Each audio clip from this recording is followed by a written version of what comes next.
सध्या इंस्टाग्रामवर तुम्ही एक गोष्ट नक्कीच नोटीस केली असेल.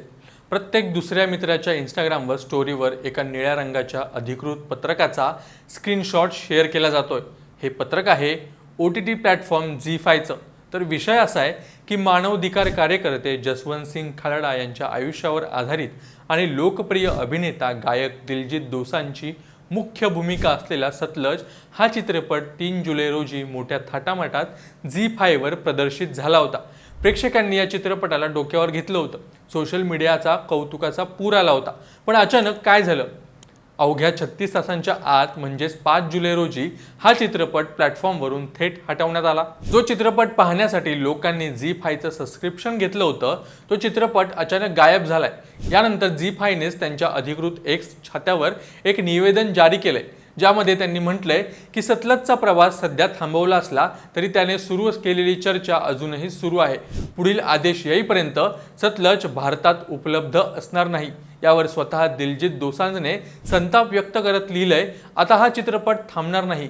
खालडा साहेबांचा आवाज कोणीही दाबू शकत नाहीत.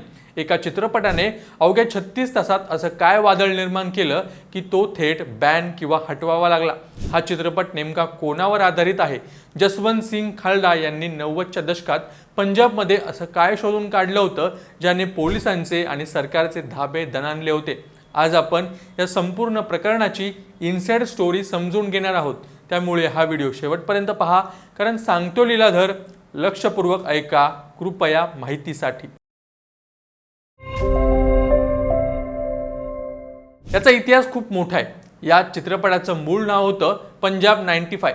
चित्रपट बनून तयार होता, पण त्याला थिएटरमध्ये प्रदर्शित होऊच दिलं जात नव्हतं. या चित्रपटाचा आंतरराष्ट्रीय स्तरावर 7 फेब्रुवारी 2025 रोजी प्रीमियर होणार अशी घोषणा झाली होती. त्याचा अधिकृत टीझरही आला होता, पण ऐनवेळी प्रदर्शन पुढे ढकलण्यात आलं.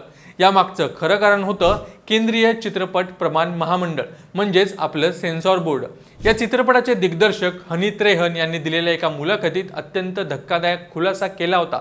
सेन्सॉर बोर्डाने सुरुवातीला या चित्रपटाला केवळ 21 कट्स लावण्याचे निर्देश दिले होते, पण जसजसा वेळ पुढे गेला तशी ही संख्या वाढत गेली आणि अखेर या चित्रपटात तब्बल 120 हून अधिक कट्स लावण्याची मागणी करण्यात आली. हनी त्रेहन यांनी संतापून म्हटलं की हा जसवंत सिंह खालडा यांचा चरित्रपट आहे आणि सेन्सॉर बोर्ड मला थेट जसवंत सिंह खालडा यांचं नावच चित्रपटातून काढून टाकायला सांगत आहे.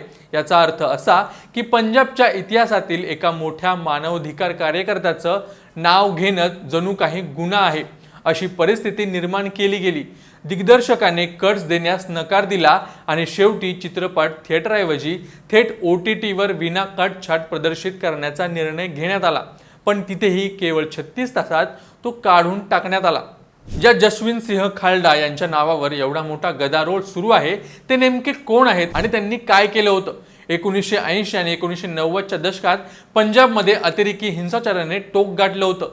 पंजाब धुमसत होतं. याच काळात दहशतवादाचा बिमोड करण्याच्या नावाखाली पोलिसांकडून मोठ्या प्रमाणावर अत्याचार, कोठडीत मृत्यू आणि कथित बनावट चकमकींच्या घटना घडत असल्याचा आरोप केला जात होता. या भयानक वातावरणात जसवंत सिंह खालडा हे अमृतसरमध्ये मानवाधिकार कार्यकर्ते म्हणून काम करत होते. ते शिरोमणी अकाली दलाच्या मानवाधिकार विभागाचे सरचिटणीस होते. त्यांनी एक अत्यंत धाडसी आणि तितकंच धोकादायक काम हाती घेतलं होतं.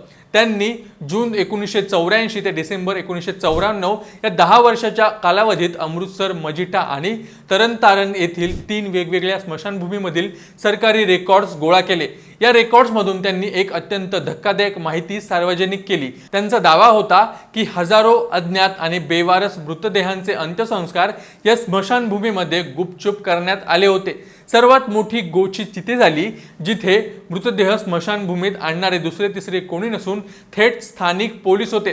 तशी नोंदच तिथे सापडली होती. जसवंत सिंह खालडा यांनी असा आरोप केला की हे बेवारस मृतदेह पोलिसांच्या बेकायदेशीर कारवायांचे, बनावट चकमकींचे आणि कोठडीतील अत्याचारांचे जिवंत पुरावे आहेत. जसवंत सिंह खालडा यांनी हा अहवाल आणि आकडेवारी जाहीर करताच संपूर्ण देशात आणि आंतरराष्ट्रीय पातळीवर खळबळ उडाली होती. मानवी हक्कांचे उल्लंघन अशा प्रकारे होत आहे हे जगासमोर आलं. पण हे धाडस स्थानिक पोलिसांना आणि यंत्रणेला अजिबात पसंत पडणारं नव्हतं. ज्या लोकांचे काळे कारनामे खालडा यांनी उघड केले होते त्यांनी त्यांचा काटा काढण्याचा कट रचला. 6 सप्टेंबर 1995 ची ती काळी रात्र होती. अमृतसरमधील कबीर पार्क येथील जसवंत सिंह खालडा यांच्या घरात पोलीस आणि काही अज्ञात व्यक्ती घुसल्या. त्यांनी त्यांच्या वृद्ध आईवडिलांच्या आणि कुटुंबाच्या समोरून जसवंत सिंह खालडा यांचं अपहरण केलं. या अपहरणानंतर ते कधीही आपल्या घरी जिवंत परत आलेच नाहीत. नंतर या प्रकरणाचा तपास CBI कडे सोपवण्यात आला होता. CBIने न्यायालयात सादर केलेल्या अधिकृत अहवालानुसार जसवंत सिंह खालडा यांचे अपहरण स्थानिक पोलिसांच्या एका गुन्हेगारी कटाचा भाग होता. त्यांना बेकायदेशीरपणे ताब्यात ठेवण्यात आलं, त्यांचा अतोनात छळ करण्यात आला आणि त्यानंतर त्यांची निर्घृण हत्या करून त्यांचा मृतदेह हरिके परिसरातील एका कालव्यात फेकून देण्यात आला होता, जेणेकरून कोणताही पुरावा मागे उरणार नाही. एका मानवाधिकार कार्यकर्त्याला मानवी हक्कांची पायमल्ली करून संपवून टाकण्यात आलं होतं. आता प्रश्न येतो की जर CBIने हे सगळं कोर्टात सिद्ध केले आहे तर मग आज 2026 मध्ये या चित्रपटावर बंदी किंवा तो हटवण्याची गरज का पडली? झी5ने आपल्या निवेदनात म्हटलं आहे की आम्ही या चित्रपटाच्या क्रिएटिव्ह टीम सोबत ठामपणे उभे आहोत, पण पुढील आदेश येईपर्यंत हा चित्रपट भारतात उपलब्ध असणार नाही. इथेच सर्वात मोठी शंका निर्माण होते. दिग्दर्शक हनीत रेहन यांनी 3 जुलैला चित्रपट प्रदर्शित करताना स्पष्ट केलं होतं की आम्ही मूळ स्वरूपाशी कोणतीही तडजोड केली नाहीये. चित्रपट प्रदर्शित होताच पंजाब आणि देशभरातून जुन्या आठवणी, वाद आणि पोलिसी अत्याचारांच्या चर्चा पुन्हा एकदा सोशल मीडियावर जिवंत झाल्या. कदाचित याचमुळे निर्माण होणारा संभाव्य कायदा आणि सुव्यवस्थेचा प्रश्न किंवा काही राजकीय दबाव यामुळे झी5ला हा चित्रपट तातडीने मागे घ्यावा लागला असावा, असा कयास लावला जात आहे. दिग्दर्शक हनीत रेहन यांचं म्हणणं आहे की मी कायद्याचा पालन करणारा नागरिक आहे. ज्यांना आक्षेप आहे त्यांनी माझ्याशी चर्चा करावी. मी कोर्टात लढायला तयार आहे, पण जर मला थेट प्लॅटफॉर्मवरूनच हटवून न्यायालयात जाण्याची संधीच दिली जाणार नसेल तर आम्ही क्रिएटिव्ह लोकांनी काम कसं करायचं? दिलजीत दोसांज, अर्जुन रामपाल, सुविंदर विक्की आणि जगजीत सिंधू यांसारख्या तगड्या कलाकारांचा हा चित्रपट 36 तासात गायब होणं ही भारतीय सिनेमा आणि अभिव्यक्ती स्वातंत्र्यासाठी एक मोठी शोकांतिका आहे. इतिहासात ज्या जसवंत सिंह खालडा यांचा आवाज कायमचा दाबण्याचा प्रयत्न केला गेला, आज 30 वर्षांनंतर त्यांच्या बनलेल्या चित्रपटाचा आवाजही डिजिटल माध्यमातून असाच दाबला जातोय का, असा गंभीर प्रश्न आता उपस्थित केला जातोय. तुम्हाला काय वाटतं?